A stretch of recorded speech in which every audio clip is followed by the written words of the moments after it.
저희가 원래 이제 히브리서를 쭉 보고 있는데 오늘은 저희가 또 목장 대모임이 있어서 좀 거기에 맞는 어떤 주제를 생각을 해보고 또 그런 말씀을 나누려고 합니다. 그래서 공동체가 절실한 시대라는 제목으로 오늘 말씀을 나눌 건데요. 제가 요 몇 년간 굉장히 인상 깊게 봤던 드라마가 두 개가 있습니다. 하나는 응답하라 1988이라는 그런 드라마입니다. 이 도봉구 쌍문동 봉황당 골목을 배경으로 같은 골목에서 자라난 5명의 소꿉친구들의 이 사랑과 우정의 이야기를 그린 드라마인데 딱 제가 그때쯤에 이 88년도에 국민학생이었거든요. 그래서 그걸 보면서 아주 어릴 적 기억이지만 이런저런 것들이 생각나면서 참 마음이 따뜻해졌던 드라마로 기억을 하고 있고요. 그리고 또 하나의 드라마가 더 있는데 나의 아저씨란 드라마입니다. 이 드라마가 특이한 것은 대부분의 드라마들은 이 주인공들이 전부 능력자거든요. 뭐 변호사거나 의사거나 뭐 사장 아들이거나 그렇잖아요. 근데 이 드라마는 주인공들이 다 볼품없는 아저씨들입니다. 그것도 그냥 아저씨들이 아니라 실패하고 찌질한 그런 사람들이에요. 근데 이렇게 별 볼 일 없는 사람들로 진행되는 이 드라마가 굉장히 많은 사람들의 마음을 울렸습니다. 사실 주인공들이 뭐 찌질한 정도가 아닙니다. 굉장히 큰 실패를 맛본 사람들이거든요. 쉽게 말하면 망한 사람들이죠. 근데 그 망한 사람들이 다 같이 모여서 동네 친구라서 일과를 마치면은 밤에 이 정인회라는 가게에서 함께 모여서 이런저런 얘기를 나누는데 거기서 참 마음을 울리는 대사들이 많았던 그런 기억이 납니다. 거기에 보시면은 이 러브라인에 있는 유라와 기훈이라는 두 등장인물이 있습니다. 뭐 이렇게 유명한 분들은 아닌데 근데 이제 동네 친구들이 유라한테 물어봅니다. 이 기훈이가 어디가 좋아요? 라고 물어보니까 이 유라라는 주인공이 이런 말을 해요. 망가진 게 좋아요 라고 딱 말을 합니다. 그랬더니 기훈이가 야 그걸 어떻게 대놓고 말하냐 그러거든요. 근데 그때 던졌던 이 유라의 대사가 저의 마음속에는 굉장히 깊게 남았어요. 뭐라고 얘기하냐면은 그게 아니고 저는 여기 있는 분들을 다 존경해요. 인간은 망가질까 봐 두려워하면서 살아요. 저는 그랬던 것 같아요. 처음에는 내가 원망하던 감독님이 망해서 좋았는데 시간이 지나면서 망한 감독님이 아무렇지 않아 보여서 그게 더 좋았어요. 망해도 괜찮은 거구나. 망할 수도 있는 거구나. 아무것도 아니었구나. 망가져도 행복할 수 있구나. 그래서 안심이 됐어요. 이 동네도 사람들도 다 망가진 것 같은데 전혀 불행해 보이지 않아요. 그래서 좋아요. 저를 안심시켜줘서 라는 대화였거든요. 저는 그 장면을 보다가 문득 목장이 떠올랐습니다. 목장이 저래야 되는데 자신의 약함을 나누면서 모두가 하나가 되지 않습니까? 그리고 서로의 상처를 보듬어 주죠. 이 응답하라 1988 그리고 나의 아저씨 두 드라마가 대중들에게 어필했던 이유는 이 두 드라마가 오늘날 거의 사라져가고 있는 이 공동체성을 건드렸기 때문인데요. 심지어 여러분 교회에서도 공동체성이 느껴지지 않는다라는 소리가 한국교회 안에서 심심찮게 들려오는 요즘인데 이 드라마를 보면서 사람들이 저런 따스한 공동체가 나에게도 있었는데 혹은 나도 저런 따스한 공동체가 있었으면 좋겠다라는 마음을 가졌던 것이죠. 사실 우리 모두는 따스한 공동체를 원합니다. 그런 가운데 이 드라마들이 강력한 어필을 한 것이죠. 이 두 드라마가 의외의 흥행을 하는 걸 보면서 오히려 세상의 사람들도 이 공동체를 강하게 원하고 있구나라는 게 느껴지더라고요. 그렇다면 교회가 그런 공동체를 보여줄 수 있다면 굉장히 매력적인 그런 곳이 될 수 있는 것이죠. 여러분 이 폴큐파인 딜레마라는 게 있습니다. 이 고슴도치 딜레마인데요. 이 고슴도치에게 털이 있어요. 여러분 털이 몇 개 있는지 아십니까? 3만 개가 있습니다. 근데 이게 그래요. 이 두 마리가 있는데 서로 이제 외로워서 가까이 가면 어떻게 됩니까? 서로 찔리는 거예요. 그래서 아프죠. 그래서 서로 멀어지면 외로워요.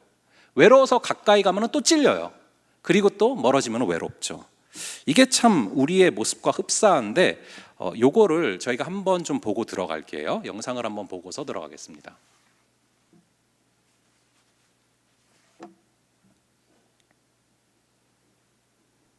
Is given everyone a present, beautiful, shiny and new.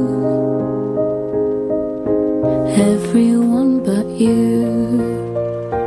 Golden ribbons, diamonds line everyone's path that leads to wide open doors.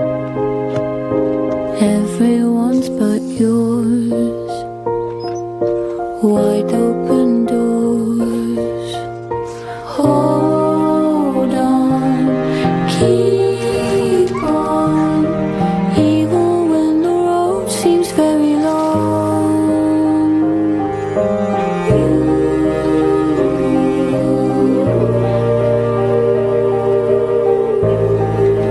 Open your eyes, even if it's cold now. There's one thing you should know.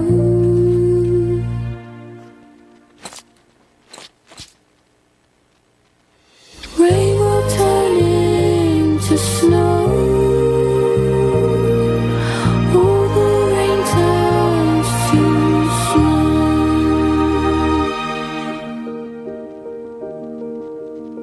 여기까지인데요. 이게 참 우리의 모습과 흡사하죠. 이 공동체에 들어가면은 상처를 받아요. 그래서 이제는 다시는 공동체에 발을 들이지 말아야지 결심하면 또 외롭죠. 이 반복입니다. 이 공동체적인 삶에 대한 욕구가 우리 안에 뿌리 깊게 있는데 공동체적인 삶을 살지 못하도록 하는 가시가 계속해서 그것을 방해하는 것이죠. 제가 좀 어떤 한 책에서 그림을 하나 가져왔거든요. 잠깐 한번 보여주시고요. 이 그림을 보면은 우리가 목장 안에서 만나게 되는 다양한 사람들의 유형이 나타나 있습니다. 예, 그림 잘 보이시죠? 여기 보시면은 여러분 혹시 1번 보이십니까? 1번? 예, 1번 보면요. 활과 화살을 손에 쥐고 있죠. 그러니까 목장 안에 항상 그런 사람들이 있어요. 입만 열었다 하면은 화살을 쏘아대는 사람들인데 얼마나 잘 쏘는지 이 얘기를 할 때마다 가슴에 팍팍 박힙니다. 그리고 바로 그 위에 있는 2번을 보시면은 완벽한 갑옷을 입고 있는데 심지어 방패까지 들고 있어서 철통 방어를 해요. 아무리 화살이 날라와도 끄떡없는 그런 사람들이 있죠. 근데 이런 사람들은 이 사람들의 정체를 알기가 힘들어요. 그리고 5번에 보시면은 이 어느 공동체나 이렇게 어느 목장이나 이렇게 말만 하면 우는 사람들이 있어요. 그래서 휴지 같은 거 막 준비해 놓고 그러잖아요. 그리고 7번으로 가면은 남들이 무슨 말을 하든지 나는 절대로 이야기를 하지 않겠다. 뭐 이러고 아무 말도 하지 않는 사람이 있어요. 그리고 8번에 보면은 책 위에 앉아가지고 하도 아는 게 많아서 모임 때마다 계속해서 말을 하면서 가르치려는 그런 사람들이 있습니다. 그리고 9번에 보면은 이 의자 뒤에 이 글러브가 있지 않습니까? 한 놈만 걸려봐라. 뭐 무슨 이유인지는 모르겠는데 한 번만 걸리면은 막 말이요 주먹처럼 날아오는 그런 사람들이 있어요. 예, 이 그림 안에는 우리가 목장 안에서 만날 수 있는 다양한 사람들의 유형이 나타나 있습니다. 여러분은 이 중에 몇 번에 해당되는 사람입니까? 아니면은 여러분들에게는 누가 생각이 나십니까? 만약에 1번과 2번과 9번이 목장 안에 있다면 그것은 목장 모임이 아니라 전쟁터가 되는 것이죠. 이 화살 같은 말이 날아다니고 그리고 주먹 같은 말이 날아오면서 피투성이가 됩니다. 그래서 이제 우리 목자들이 수고가 참 많은 거죠. 그리고 여러분들도 마찬가지로 이 목장 모임을 하다가 이렇게 쉽지 않은 그런 순간들이 있을 거예요. 이 고슴도치 같은 친구들이랑 목장 모임을 하려면 주님의 은혜와 긍휼이 절실히 필요한 것이죠.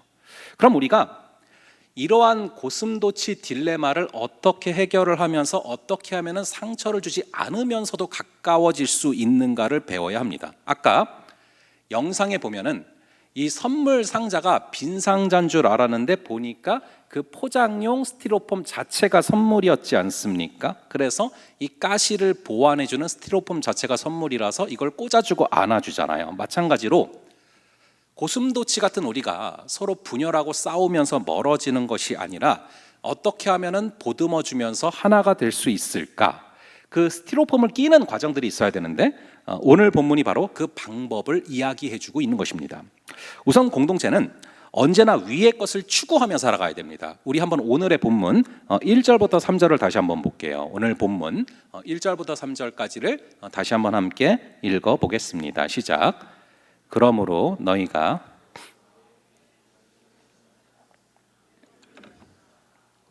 그리스도께서 하나님 우편에 앉아 계시느니라. 위의 것을 생각하고 땅의 것을 생각하지 말라. 이는 너희가 죽었고 너희 생명이 그리스도와 함께 하나님 안에 감추어졌음이라. 자, 그리스도와 함께 다시 살리심을 받았다, 즉 구원받았다라는 것이죠. 근데 구원을 받은 자라면 어떻게 살라라고 나와 있습니까? 위의 것을 찾아라 라고 나와 있죠. 여기서 위의 것을 찾으라라는 것은 신비주의를 추구하라는 얘기가 아닙니다. 위의 것을 찾으라 해놓고 바울은 바로 옆에다가 부연 설명을 하고 있죠. 거기서는 그리스도께서 하나님의 우편에 앉아 계신다, 즉 하나님의 우편이라는 것은 하나님이 통치하시는 자리라는 것입니다. 즉 위의 것을 찾으라는 얘기는 예수 그리스도의 우리 하나님의 통치를 받으면서 살아라 라는 얘기입니다. 그래서 통치를 받으면서 사는 것이 무엇인가, 이것을 잘 보여주는 것이 골로새서 바로 우리가 읽은 앞에 장에 보면은 1장 13절 14절에 나오거든요. 우리 한번 골로새서 1장 13절과 14절 이 두 구절을 한번 함께 한 목소리로 읽어 보겠습니다. 시작. 그가 우리를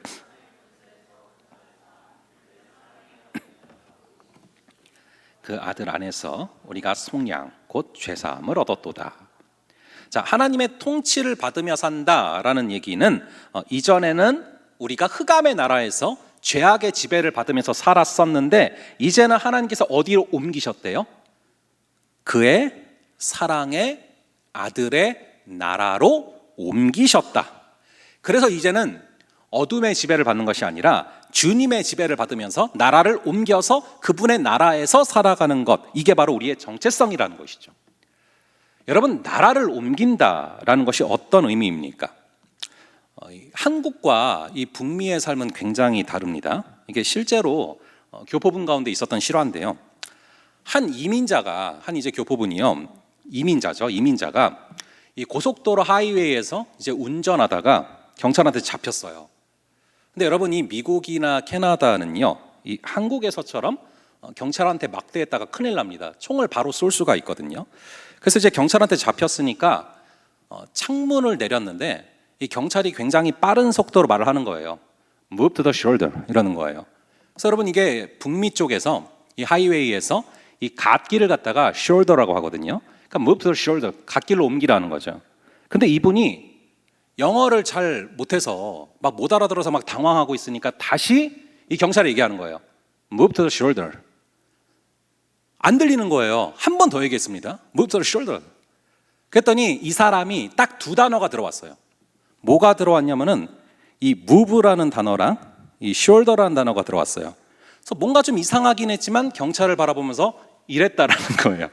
이게 바로요, 이게 실제 있었던 일인데, 이게 어쩌면 하나님의 나라에서 살아가야 되는데 하나님의 나라의 언어를 모르고 살아가는 우리의 어색한 모습일 수 있다는 거예요. 여러분이 한국과 캐나다의 삶은 완전히 다르죠. 완전히 다른 문화와 질서와 언어가 있습니다. 그 나라에서 살려면은 그 나라의 문화와 질서와 언어를 터득해야 돼요. 여러분, 구원이라는 것은 이 골로새서에 나오는 것처럼 나라를 옮기는 것입니다. 이전에는 흑암의 나라에서 살았는데 이제는 우리 주님의 나라, 하나님께서 다스리는 나라로 옮기는 것이죠. 위의 것을 추구하라라는 것은 나라가 옮겨졌기 때문에 이제는 그 하나님의 나라에 합당한 삶을 살라라는 것입니다. 그리고 그 나라의 언어를 배워야 한다라는 것이죠. 이 하나님 나라에서 배워야 될 굉장히 중요한 언어 중에 하나가 당연히 성경이고, 또한 또 하나의 언어가 뭐냐면은 한 몸을 이루는 공동체의 삶을 사는 것입니다. 성경 어디서도 혼자서 신앙생활을 해라 그런 얘기는 없습니다. 물론 우리가 각자가 예수님을 영접하지만 영접하는 그 순간 우리는 다 함께 주님의 한 몸이 되는 것이죠. 그 몸 안에서 나보다 남을 더 낫게 여기면서 서로를 섬길 때 우리는 그리스도의 장성한 분량에까지 자라날 수 있다라는 것입니다. 그래서 이 신앙의 성장은 절대로 공동체를 떠나서는 이루어질 수가 없습니다. 이 스탠리 하워스라는 신학자가 이런 말을 했어요. 그리스도인의 가장 중요한 임무는 바로 공동체가 되는 것이다. 아까 도입 부분에 말씀드렸지만 이 세상도 얼마나 공동체에 대한 갈망이 큽니까? 응답하라 1988, 나의 아저씨 다 그 공동체성을 건드리고 있는 드라마인데 흥행을 했다라고 말씀드렸잖아요. 근데 이 공동체에 대한 그 갈망을 채워줄 수 있는 유일한 곳은 사실 교회 공동체밖에 없어요. 그래서 하나님께서 그리스도의 몸으로서 공동체를 세워 놓으셨단 말이죠. 그렇다면 우리의 목장은 사랑이 넘치는 목장입니까? 그 공동체성이 살아있는 그런 목장입니까? 우리의 목장이 사랑이 넘치는 그런 목장이 된다면 우리는 이 땅에서 살아가지만 천국을 맛보며 살아가게 될 줄로 믿습니다. 자, 그렇다면 여러분, 어떻게 해야 우리가 사랑이 넘치는 그런 목장이 될 수 있습니까? 우리는 어떻게 해야 됩니까? 이따가 그 예수토랑에 참여를 우선 하셔야 돼요. 그리고 오늘 구절을 보시면은 공동체를 추구하는 삶을 살기 위해서는 해가 되는 성품을 버려라 라고 나와요. 그게 바로 5절부터 10절까지 나오고 있습니다. 우리 한번 5절의 말씀을 볼게요. 5절의 말씀을 한번 함께 읽어 보겠습니다. 시작. 그러므로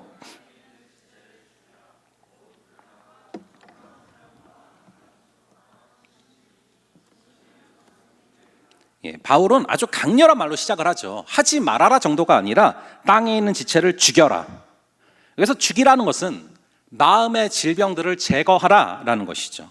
이 5절부터 10절까지를 보면은 흥미로운 것은 하나님의 다스림을 받는 모습을 봉사를 열심히 하거나 율법을 열심히 지키는 것으로 묘사하지 않아요. 바로 마음의 변화를 추구하는 것이 바로 그리스도의 다스림을 받는 삶이다 라고 말을 하는 것이죠. 왜 우리가 마음의 변화를 추구해야 됩니까? 우리 모든 행동은 바로 마음에서 비롯됩니다.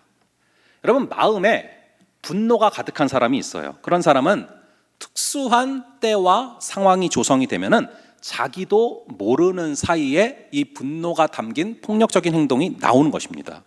그 어떤 사람도 화를 낼 때 먼저 머리로 생각을 하면서 이쯤 되면 내가 화를 내야지, 이쯤 되면 분노할 타이밍이 왔네, 분노야 일어나라 뭐 이러면서 화를 낸 사람 없어요. 때와 상황이 조성이 되면은 자기도 모르는 사이에 무의식 중에 이 분노가 터져 나오는 것입니다. 반대로 이 사랑이 가득하다라고 생각을 해보시기 바랍니다. 사랑이 가득한 사람이 다른 사람을 향해서 소리 지르고 화를 내고 욕을 할 수가 있겠습니까? 그럴 수 없죠. 이 사랑이 가득한 사람은 그게 자연스럽게 삶의 행동과 언어와 모습으로 나타나게 되는 것입니다. 반대로 이 자만과 그리고 탐욕과 질투 같은 게 마음에 사로잡고 있다면 그것은 너무나 자연스럽게 우리의 삶을 병들게 하고 관계를 망가뜨리고 이 사회와 세상까지 무너지게 할 수 있다는 것이죠. 이 미국 서브프라임 몰기지 상태로 이 금융 위기가 찾아왔을 때 이 정부 기관에서 새로운 시스템을 만들기 위한 노력을 많이 기울였어요. 그런데 그 가운데 임원 중에 한 명이 이런 인터뷰를 했습니다. 이 시스템 개정이 필요하긴 하지만 그것은 근본적인 해결책이 될 수는 없다. 세상에 똑똑한 사람들이 많기 때문에 아무리 법을 바꾸고 체계를 바꿔놔도 그 틈을 찾아내서 자기가 원하는 일을 해내기 때문이다. 그래서 진짜로 문제를 해결하는 방법은 시스템이 아니라 사람을 바꾸는 거다라고 말을 했어요. 우리가 우선은 선한 사람이 되면은 시스템이 부족할지라도 선한 일을 행하게 되어 있다라는 것이죠. 비슷한 맥락입니다. 하나님의 구원은 근본적으로 이 사람의 마음을 바꾸시는 것입니다. 이 성령의 열매, 사랑, 희락, 화평, 오래 참음, 자비, 양선, 충성과 온유와 절제, 이런 열매가 마음에 꽉 차서 예수 그리스도의 마음을 품고 그것이 성품이 되면은 그 사람이 하는 행동은 하나님 나라의 일이 될 수밖에 없다라는 것이죠. 그래서 오늘 본문을 보시면은요, 이 5절과 8절에 관계를 망가뜨리는 그런 마음의 질병이 자세하게 기록이 되고 있습니다. 자, 그래서 보시면은요, 이 5절에 음란, 부정, 사욕, 악한 정욕과 탐심이 나오는데 이런 마음들은 다른 사람을 이용해서 자신의 어떠한 목표를 이루고자 하는 것이죠. 근데 8절에 보니까 이런 것을 어떻게 하라라고 나옵니까? 이런 것들을 벗어버려라. 이런 걸로 가득 차 있으면 하나님을 사랑할 수도 없고 당연히 이웃을 사랑할 수도 없고 공동체를 이루어 갈 수가 없다라는 것입니다. 이러한 마음 상태는 그리스도의 다스림을 받는 상태가 아니다라는 것이죠. 여전히 더럽고 냄새나는 옷을 입고 있는 그런 상태라는 것입니다. 우리가 공동체를 이루기를 원하나 우리는 태생적으로 공동체를 이룰 수 있는 그런 마음의 상태가 아닙니다. 한국교회에서 터졌던 수많은 사건들, 뻥뻥 터졌던 폭탄 같은 사건들, 그것은 단순한 실수라기보다는 영적으로 깊이 병들어 있었는데 그게 외적으로 나타난 것이죠. 이 영적인 치유가 없으면, 마음의 상태가 바뀌지 않으면 절대 회복될 수가 없다는 것입니다. 그럼 여러분, 이런 질병들이 어떻게 해야 회복될 수가 있습니까? 바로 공동체를 살리는 성품들을 우리는 훈련해야 되는데 그게 12절부터 17절까지입니다. 대조적으로 비교를 해보면은 8절에는 우리가 벗어버려야 될 것들이 나오고 그리고 12절에는 새롭게 입어야 될 게 나오는데 벗어야 될 것은 분함, 노여움, 악의, 비방, 너희 입에 부끄러운 말 이것을 벗어야 되고요. 입어야 될 것은 12절에 긍휼과 자비와 겸손과 온유와 오래 참음입니다. 그러면 사실 옷은 그래요. 옷은 전에 입었던 옷을 벗어야 새로운 옷을 입을 수 있지 않습니까? 근데 이 성품은 거꾸로예요. 먼저 새로운 성품을 입어야 전의 성품을 벗을 수 있는 것입니다. 그래서 15절 이전까지는 개인적으로 훈련해야 될 성품이 뭔지가 나오고 15부터 17절까지는 공동체가 함께 입어야 할 두 가지 중요한 성품이 나와요. 그게 바로 평강 그리고 감사입니다. 이 두 개가 없으면 공동체가 절대로 건강하게 설 수가 없다라는 것입니다. 그래서 우리 한번 15절에 보시면 이런 구절이 나오죠. 그리스도의 평강이 너희의 마음을 주장하게 하라 라고 기록되어 있습니다. 이 평강이 우리의 삶을 주장한다, 우리의 마음을 주장한다라는 것은 단순히 싸우지 않거나 사이좋게 지내는 걸 얘기하는 차원이 아니에요. 그리스도의 평강이 우리의 마음을 다스리도록 주님께 맡겨야 된다라는 것입니다. 그럼 우리는 어떻게 우리의 마음을 주님께 맡길 수 있습니까? 그 비결이 바로 빌립보서 4장 6절과 7절인데 우리 한번 이 두 구절, 빌립보서 4장 6절과 7절 두 구절을 한번 함께 읽어보겠습니다. 시작. 아무것도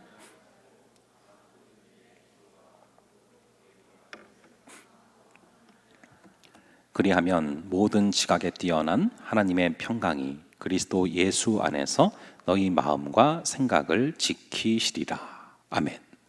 우리가 은혜를 잘 받아야 되는데 이 받으라는 은혜는 잘 안 받고요. 꼭 상처를 받아요. 우리는 상처는 정말 받지 말라고 해도 굉장히 잘 받지 않습니까? 누군가가 나에게 상처를 줬어요.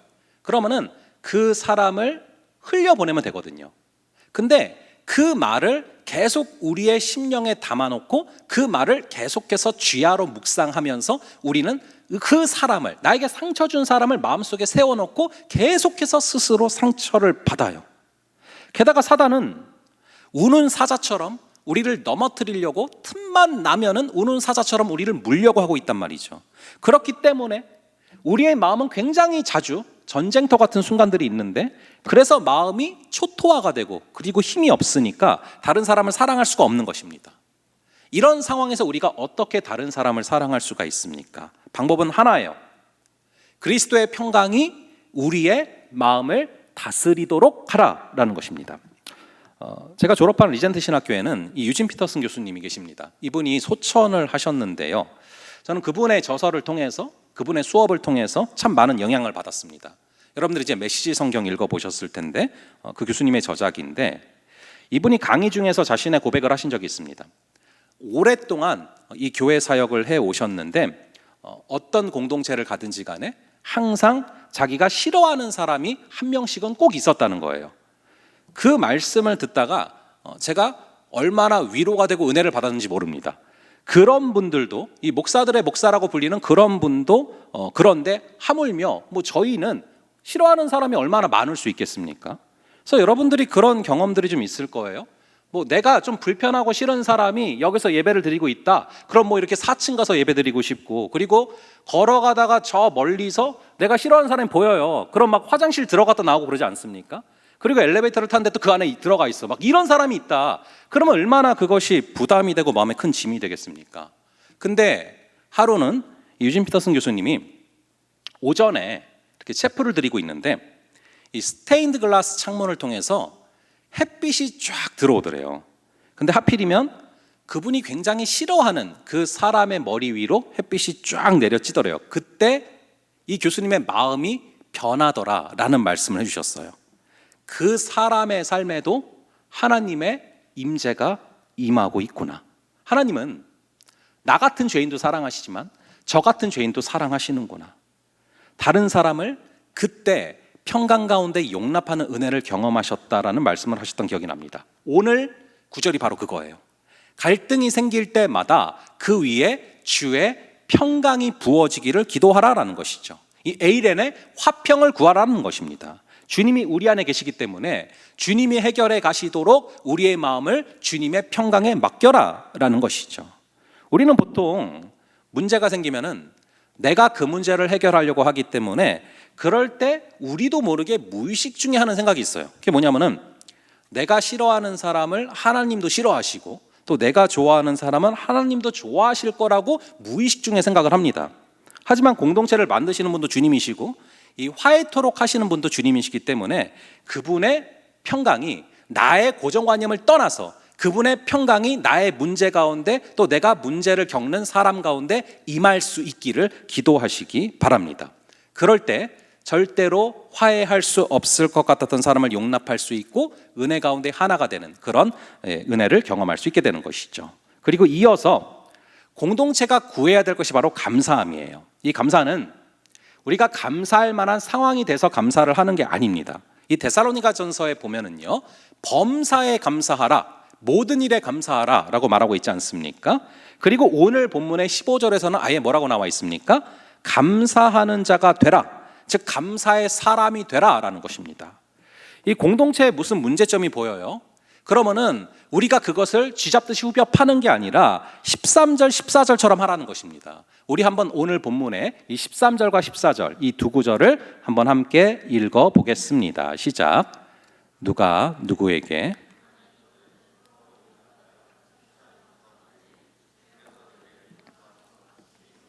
그리하고 이 모든 것 위에 사랑을 더하라. 이는 온전하게 매는 띠니라. 이럴 때 우리가 감사의 사람이 될 수 있다라는 것입니다. 이럴 때 모든 상황에서 감사의 요소를 찾아낼 수 있다라는 것이죠. 사실 이 감사의 사람이 된다는 것이 무엇인지를 가장 잘 보여주신 것이 바로 우리 예수님입니다. 예수님께서 최후의 만찬을 하지 않으셨습니까? 이 십자가를 지시기 전이죠. 근데 이 최후의 만찬을 하시는 자리에서 요한복음 13장 1절에 보면은 이런 구절이 나옵니다. 자기의 사람들을 사랑하시되 끝까지 사랑하시니라. 예수님은 그 십자가를 지기 직전에 결심하신 게 뭐냐면은 나에게 허락하신 사람들을, 이 제자들을 사랑하되 끝까지 사랑해야지라고 마음을 먹었어요. 그런데 그 자리에서 바로 13장 2절에 보면은 무슨 구절이 나오냐면은 바로 그 자리에서 가룟 유다가 예수를 팔려는 생각을 먹었더라 라고 나오고 있습니다. 그러니 여러분, 예수님의 마음이 얼마나 힘드셨겠습니까? 십자가를 지시기 전에 마지막으로 다시 한번 결심하신 것이 이들을 사랑하되 끝까지 사랑해야지라고 마음을 먹고 있는데 바로 앞에서 나를 팔려는 생각을 먹고 있는 가룟 유다의 마음이 예수님은 읽히는데 그것이 얼마나 마음이 힘드셨겠어요. 게다가 거기 있는 제자들이 또 한 명은 3번을 부인할 자들이죠. 그리고 다른 제자들은 다 십자가 사건 때 도망칠 사람들입니다. 근데 우리 주님은 그들을 바라보면서 그들을 향해서 우리 주님께 감사했다라고 기록되고 있습니다. 마치 그런 것이죠. 여러분들이 목장 모임을 하는데 한 명은 나한테 화살같이 마음에 박히는 말을 하고 한 명은 옆에서 잘난 척하고 있고 한 명은 불평하고 있어요. 근데 그 상황에서 하나님께 감사하셨다라는 것이죠. 어떻게 여러분 예수님께서 그 상황 가운데 감사를 하셨는지 아십니까? 왜냐하면 제자들의 이야기가 요한복음 13장에서 끝나지 않는다라는 것을 예수님은 아셨기 때문이죠.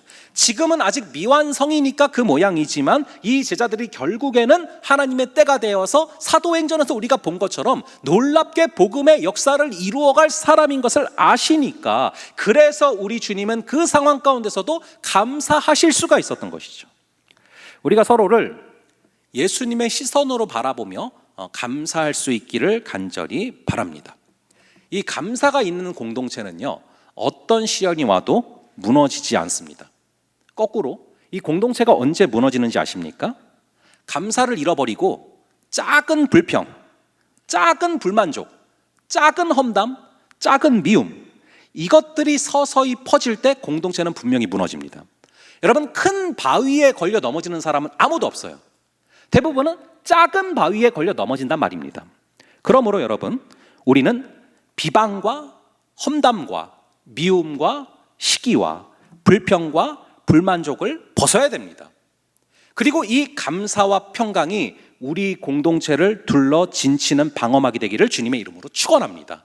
그럴 때 주의 사랑이 생명수처럼 쏟아지는 그런 공동체가 될 줄로 믿습니다. 오늘날 이 한국교회의 슬픔은 죄인들이 모여 있어서 슬픈 게 아니에요. 오늘날 한국교회의 비극은요, 죄인들이 모여 있어서 비극인 게 아니에요. 원래 교회는 깨어진 죄인들의 모임이 맞습니다. 근데 죄인들이 모여 있어서 비극인 게 아니라 뭐가 비극이냐면은 죄인들이 모여 있는데 이 죄인들을 화해시키는 주님의 임재가 나타나지 않고 있기 때문에 비극인 것입니다. 우리 청년부 공동체는 평강과 감사 가운데 우리 주님의 그 임재가 가득할 수 있기를 주님의 이름으로 축원합니다. 말씀을 정리하겠습니다. 여러분, 이 본회퍼라는 그런 신학자를 들어보신 적이 있으십니까? 여러분 혹시 이 선한 능력으로라는 찬양 아시죠? 선한 능력으로 일어서리, 이 찬양을 작사하신 분이세요. 근데 이 본회퍼라는 신학자가 다음과 같은 말을 했습니다. 공동체에 대한 자신의 이상과 철학을 공동체 그 자체보다 중요하게 생각하는 사람이 많다. 그게 바로 공동체가 무너지기 시작하는 시작점이다. 다시요. 공동체에 대한 자신만의 어떤 이상과 자신만의 어떤 철학을 공동체 그 자체보다 사랑하는 사람들이 많다. 그게 바로 공동체가 무너지기 시작하는 시작점이다. 정말로 주님의 몸된 공동체를 사랑하는 사람은요, 공동체는 이래야 된다, 공동체는 저래야 된다라는 자신의 원칙은 점점 줄어들고 연약한 우리를 용납하신 예수 그리스도를 생각하면서 그 교회의 현실을 따뜻하고 묵묵하게 짊어집니다. 결국 그런 사람들이 공동체를 살리는 사람이 된다는 것입니다. 우리 모두가 그러한 자들 되기를 간절히 바랍니다. 이 시간 주여 우린 연약합니다 라는 찬양 우리 함께 하면서 나아갈 텐데요, 아버지, 우리는 주 뜻 이루며 살기에 부족하고 주의 긍휼을 구하는 죄인이지만 한없는 주의 은혜가 우리 가운데 내려서 주의 충만한 임재가 우리 가운데 내려서 아버지, 우리가 주님이 원하시는 그 공동체로 걸어갈 수 있도록 우리 한 명 한 명의 또 우리 목자들 또 하나하나의 목장들 우리 주님의 뜻 안에서 걸어가게 하여 달라고 우리 소망하는 마음으로 함께 찬양하며 나아가겠습니다.